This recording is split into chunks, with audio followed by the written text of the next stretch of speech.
Welcome back to my channel, and in this video we're going to talk about how I achieved 783% in the last 5 years. 2020 has been a very eventful year for a lot of us. There's COVID market crash, there's the presidential election, and there's also the tension between China and US. And I'm going to do something quite interesting here where I compare my performance against, of course, the S&P 500 and also other mutual fund, hedge fund managers as well. Let's dive into it. So first off, I just want to thank you, the community, for subscribing to this channel, because as of right now, I have 3,119 subscribers. So thank you very much, and this channel wouldn't grow without you. So I'm very grateful, and I'll continue to put out great videos in the future. So as of right now, the amount of money I'm making from YouTube is $0, where I'm not monetized yet. So this video is totally funded and sponsored by my job and also my own portfolio. So when you're looking at this return, 783% in the last 5 years, from January 2016 to December 31st, 2020. This number seems a little bit ridiculous, doesn't it? When I first looked at this number, I couldn't even believe myself, because wow, that is crazy. Like, how does one even achieve this kind of return? And when you look at the total cumulative return for the last 5 years, it does seem a bit absurd. So that's why you need to break it down and think about it at a microscopic level. And here is really the first misconception, is that this kind of return is not possible. And I'm the one that achieved it, and I still think it is a little bit unbelievable as well. So that's why you got to look at the annual return. So the annualized return for the last 5 years is 54.48%. So once you understand that, oh, okay, from an annual basis is only around 54%, then suddenly this goal seems a lot more achievable. When you are doing the math, this 54% is actually compounded year over year for the last 5 years. So if you try to just take 54 times 5, it actually wouldn't get you to 783%.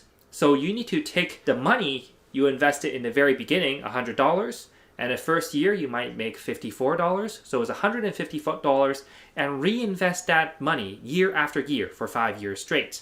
And that is really the power of compound interest, one of the 8 wonders of the world. Now here is the next misconception, is that you'll lose money during the market. For the last 5 years, I have gone through the first oil price crash in 2016, the second oil price crash, COVID, trade war between China and US, and I can confidently say that even though there are turmoil within countries, even though there are conflicts between different countries around the world, there are still opportunities you can take advantage of if you know how to find a good investment. So just 2020 alone, my return is around 52%. So that is not bad, despite there is a market crash in the middle of March and April. And when you think about that, a lot of people panicked and they actually exited their investment in March because they didn't know what to expect. And a lot of people compare the 2020 COVID crash with 2008. And initially, it might seem like a great idea, but if you understand market crash and you think back to the time where there was a pandemic, a more accurate comparison is actually the 2003 SARS market crash in Hong Kong. And the government responded very quickly, everyone was wearing masks, and they started stimulating the economy in a matter of a couple of months. And then after that, for the next 9 to 10 months, it was a straight bull market in the Hong Kong Stock Exchange. If you had that kind of foresight and understanding before the market crash, then you'll be able to take advantage of it. Fortunately, we are able to understand that in Investing Accelerator, and during March and April, we have been buying a lot of stocks that are cheap, and that is reflected in the 52.56 return you see here. So now what's really interesting is that I'm going to start doing some benchmarking with my return against other portfolio managers that I know or I follow or I idolize, so then we can see how we are doing compared to other portfolio managers. So first, let's start with the general market. So for S&P 500, this year, the return is 14.14%. So that is a fairly good return. For the last 5 years, the average return is 13.88%. So that is really good. And if you compare that to my return, obviously mine's higher because I actively manage my portfolio. And when you're looking at a return, it's important to look at 1 year return, which is, for example, this year. And you also need to look at the last 5 years as well. Because if you're just looking at only 1 year, sometimes the portfolio manager can perform better or worse than the market, but it's not indicative of the overall long-term return. So this is taken from Yahoo Finance, and so far I'm pretty happy with the return because I am beating the market. So that means the number of hours I put in is paying off, and it's approximately 1 hour a week. The next person I want to compare with is Warren Buffett, and he is my idol. And for this year, it has been a little bit more rough for him, and I'm looking at Berkshire B shares. So the starting price for Berkshire B is 226.5 and the ending price is 229.57. So that is actually a return of approximately 1.36% in 2020. When you think about Warren Buffett, he is a more conservative investor. That's why his return is not as astounding, and he was holding a lot of cash because he was waiting for opportunities to buy. And when you look at his 5-year return, which I got from Morningstar, is 11.50%. So here you can see the table where I compare between the S&P 500, Warren Buffett, and myself. Now at this point, I just want to defend for Warren Buffett a little bit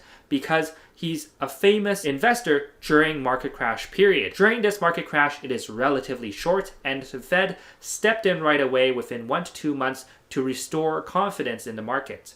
So when you think about it, there wasn't really a lot of opportunities for Warren Buffett to scout around and to buy different companies. I think he made one major investment in an oil and gas company, but that's about it. So when you think about that, it makes sense that Warren Buffett only achieved 1.36% this year. But when you're looking at Warren Buffett's return, you really need to look at his return over a long period of time. Because during the bull markets, he might be a little bit under average, but then during the market crash, then his return will be a lot better than the market average. So that's my understanding. So the next investor I want to compare to is Bill Ackman. And Bill Ackman is responsible for Pershing Square, and he recently got quite famous in 2019 and 20 for achieving a great return. And he was also very famous for shorting the COVID market and made billions from it, and he also made billions on the way back up. So the starting price for his company was 19.33 in the beginning of 2020, and the ending price is 35.44. So in 2020, his return is 83.34%. So that is a fantastic return, and when you look at his 5-year return, it's calculated to be around 15% per year. So here is the comparison, and when you're looking at Bill Ackman's strategy, he really has a hedging strategy where his portfolio would perform a lot better in a market where it is going down because he's hedging part of his portfolio to capture that downward move. So when you're looking at the last 5 years, you might wonder, why is it lower than the return for 2020? And that is really because for the first 3 years, there wasn't that downward move he was looking for, whereas in 2019 and 2020, there was a large drop in the market such that he's able to take advantage of it. That's why his return is like that. And when you need to consider investing in someone's fund or hedge fund, you really need to look at the 5-year return and also understand why that strategy succeeds. Now, the third person I want to compare to is really Cathy Wood, and she's famous for managing the ARK funds, ARK, and in this case, I'm going to use ARK as a comparison. So in 2020, the return is 124%, and the 5-year return from Yahoo is 41.67%. So here is the comparison between Cathy Wood, Bill Ackman, Warren Buffett, myself, and also S&P 500. And you can see that this year, Cathy did an amazing job investing in Square, Tesla. So she had made over 100% for the portfolio, and the average return is around 41%. And you can see that the average return is lower than this year's return because obviously it really depends on the stock that you're investing in. And her strategy mainly focuses on innovation. Companies that innovate, that will disrupt the market, even though if they are loss-making in a couple of years. And depending on which stage of the innovation you're investing in, it can be quite high risk. So good job to Cathy for doing her research and investing in these companies. Now, the third person I really want to compare to is really Jim Simons. And he's famous for managing the hedge fund, the Medallion Fund. And in 2020, I actually could not find his return. But based on some news article from Bloomberg and Financial Times, I heard that his fund has dropped by 20% because during the market crash in March, he wasn't able to short it. And then later on in May and April, when it was recovering, the fund wasn't able to catch on to that opportunity as well. So I would leave it as a question mark for now. But for Jim Simons' hedge fund, it's really a very short-term hedge fund where they use algorithm to predict the the markets within the next couple of days or minutes or so on, and they try to capture a quick profit. So that is the full comparison between all 5 funds, and I gotta say, so far I'm pretty happy with my return. Now obviously there are other fund managers out there that can perform better than what I do, but I would say as long as I'm performing better than the S&P by 2 to 3 times, then I'm pretty happy with the return. Now next I wanted to address another misconception when it comes to investing, is that you need a lot of capital to start. Now when I first started, I only had $3,000. And here you can see that I grew my portfolio from $3,000 to over $750K this year for the last 5 years. And obviously this is a combination of saving and investing. And when you're first starting out, you gotta not overlook the importance of saving, because even if you save $500 a month, $1,000 a month, it will make a tremendous difference to your portfolio. And you can continue to grow it and grow it and grow it. When you save, you will accelerate that growth as much as possible in the early years. So next, I want to go over some stats for Investing Accelerator. Now, there are 93 new students in Investing Accelerator this year. I'm very grateful for them, because when I think about helping people to master investing, I'm really helping 93 families, because when the father or the mother becomes a good investor, that brings more prosperity to the family as well. So I'm very happy with this stat. I'm almost at 100, but that wraps it up for 2020. And one of the misconceptions is that you need a financial background to master investing. You're a complete beginner, so you don't know what to do when you're investing. So I just want to say the gap to go from I know nothing about investing to a confident investor where I have a proven strategy is actually a lot closer than you think. And in Investing Accelerator, I have doctors, software developers, cafe owners, Uber drivers, MBA students, university student, nuclear engineer, quite interesting, construction, project manager, and all these people, they don't have a financial background as well. And you can see within the program, there are actually a lot of people without a financial background going from 24 years old to 74 years old. So I would say, even if you don't have a financial background, investing is something that can be learned, and if you just put in the effort to learn it, you can master investing as well. Now, the next misconception is that you need to be in US to trade US stocks. And I just want to share the statistics within Investing Accelerator with you, where I have students from New York, Texas, California, Chicago, to other places outside of US, like Toronto, Calgary, Vancouver, Edmonton, Waterloo, Winnipeg, to Sydney, Melbourne, Brisbane, and Singapore as well. So when you think about it, the background is very diverse, the location is very diverse, and they're all investing in the US market. And how is that possible? This comes down to your understanding of the companies you're investing in, and also your ability to do research. And if you're able to find investments that are great opportunities, then it doesn't really matter where you live. Now, the next misconception, I have covered that a little bit earlier, is that it is not possible for people without a financial background to master investing. So far, I have 215 successful case studies, and with students making over 30% from the market with their first investment. And when you think about it on their investment journey, the first investment is always the hardest. So for example, here, you'll see that Nancy celebrating her 2020 return, where she made 68.2% this year. Congratulations, Nancy. That is a fantastic return. And Famsi here, where he made 42.23% for his overall portfolio as well. So for both of these people, Nancy and Famsi, they made over 30% for their overall portfolio. And this all comes down to knowing how to do research, find great opportunities, and entering at a discount.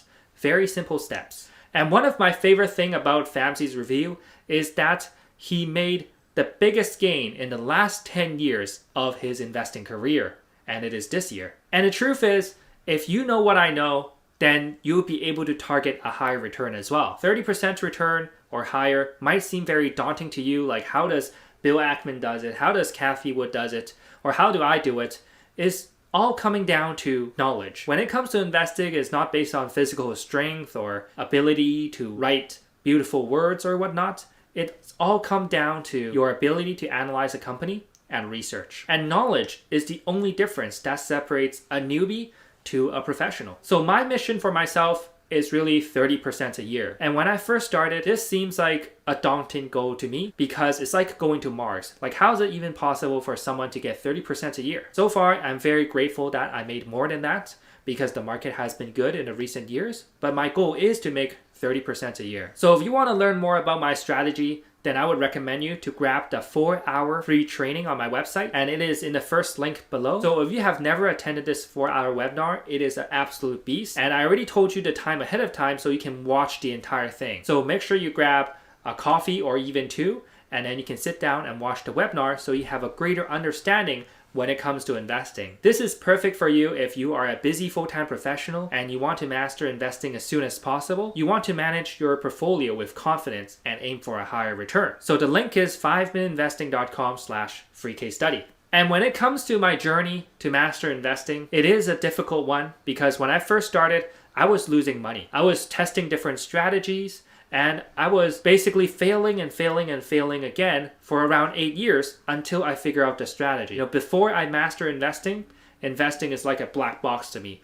Like, how do you even understand how the price moves and what kind of impacts it? And after I master investing, I condensed everything I know into a 4-week coaching program called Investing Accelerator. And you have seen some of the case studies today where Nancy and Famsi made over 30% return this year. So that is fantastic. And you have also seen my return as well. So if you are interested in learning about investing and get a higher return, like 30%, then this month I'm looking to help 20 people to master investing. And the stretch goal is 30 people. So if you're interested, then you can register for the free case study, and I'll see you inside.